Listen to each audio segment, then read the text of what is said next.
I'm not real sure what happened here, but the audio didn't come through, so I'm having to do this voiceover. What I'm saying is I'm going to be showing a little tip for how I use the press and seal on my scrolling projects, how I put the pattern down. I got this tip from John Cosens, Would If I Could Scroll, and I'll put a link to his channel in the upper right hand corner over here. So let's get over to the piece and I'll show you what I'm talking about. The first thing you have to do is you want to make sure that you size the piece of wood to the size of your pattern. And it goes blowing off the table.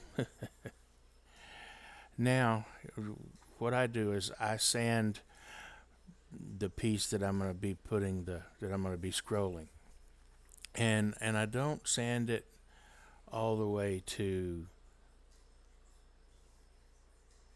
I don't sand it all the way to 220 or 240. You could, and that would help even more. I just sand it really thoroughly to 150 grit, and then that seems to do the trick. So I sand it to 150 grit, and once I've got it thoroughly sanded,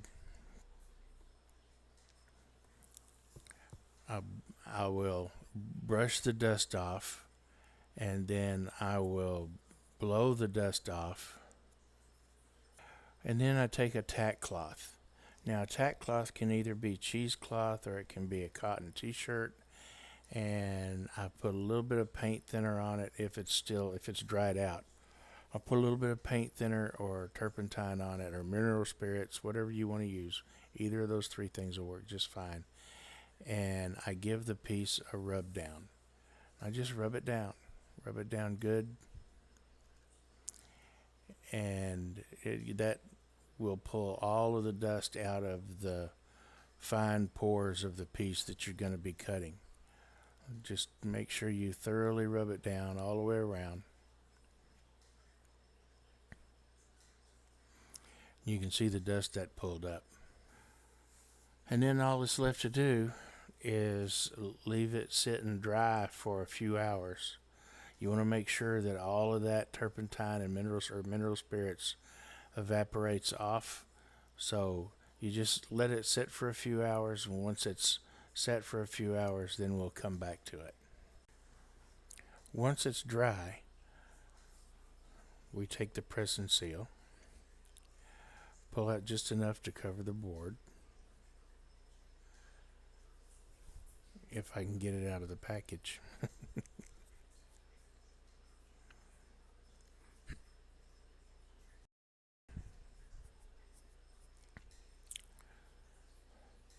And it was being stubborn for some reason. It usually isn't. So you take the piece of press and seal, place it on your piece that you're going to scroll, and if you got a fan blowing behind you like I do, it can be a little bit tricky. But once you get the press and seal down, then you want to start one side along the edge. So get the corner, or get the end pressed down. Again, I'm fighting the fan here. But get the end pressed down nicely. And once you've got the end pressed down and get it roughly stuck,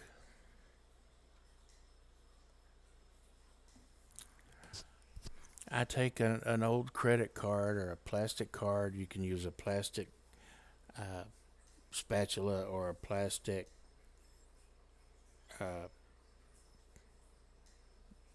drywall knife, and just rub it down on the one end that you stuck very, very thoroughly. And once you get that one end stuck, then use the card and run it down the length of the piece little by little. That works. That helps to work out any of the wrinkles and air bubbles. A few wrinkles in it really aren't going to hurt anything. I end up with wrinkles in this piece a little bit, and it's not that big a deal. You just rub it down, and the main purpose of the card is to put enough pressure on the press and seal to get it to stick down nicely. That way, if for some reason or another you have to pull it up, and you can put it back down, because it will re-stick. It's really forgiving stuff. And just go over it very thoroughly with the card or the spatula, whatever you're using, and make sure it's stuck all the way around. And if you did end up getting any wrinkles in it, like I did, it just keep pushing down on it, and that'll take care of that. Now I've got my spray adhesive in my hand, and you can see that I've trimmed the piece to get rid of all the excess that I could, leaving the rough shape. You don't have to do that. I just like doing it so I know how to place. I try to make sure that I place the pattern in the most optimal place. I usually have a thing that I lay my pattern on when I go to spray it. What I used got moved, and it's not there anymore, so that's why I was walking around. It looks like I'm walking around aimlessly, not wanting what to do. So what I'm going to do is just hold it here and spray this. That's not an optimal method to do it, but that works. Gives it a good coat. Let it wait or sit 10-15 seconds. I'm using 3M77. You can, or I'm using 3M57. You can use 77 or any other spray adhesive that you like. And after you wait 10-15 seconds, it's a matter of just placing the piece so that it's where you want it. I was wiping some glue off of my fingers from the overspray.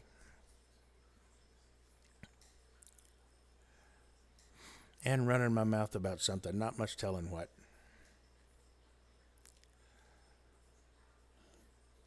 So stick the piece down. And once you've got the piece where you want it, again, I take that same plastic card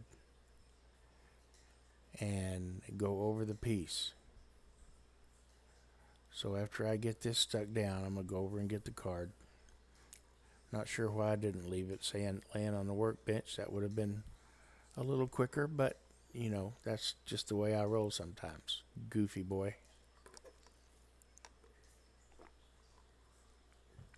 So, get it stuck down nice all the way around.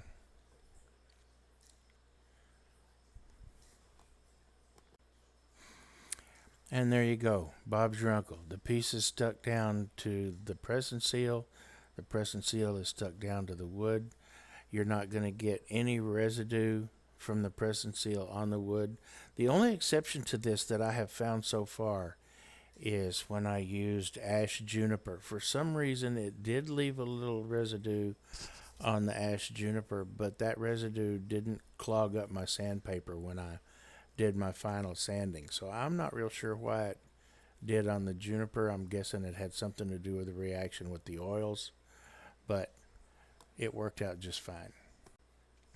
So here I go to the camera and I do my normal spiel about please like, subscribe, share this with any scrollers that you think might benefit from this, or anybody that might like it. So share it around. I really appreciate it. I appreciate you coming to watch. Again, I put that link to John's channel up in the upper right hand corner earlier, so y'all come back and see us. I truly appreciate it. And as always, live, laugh, and love. And y'all come back.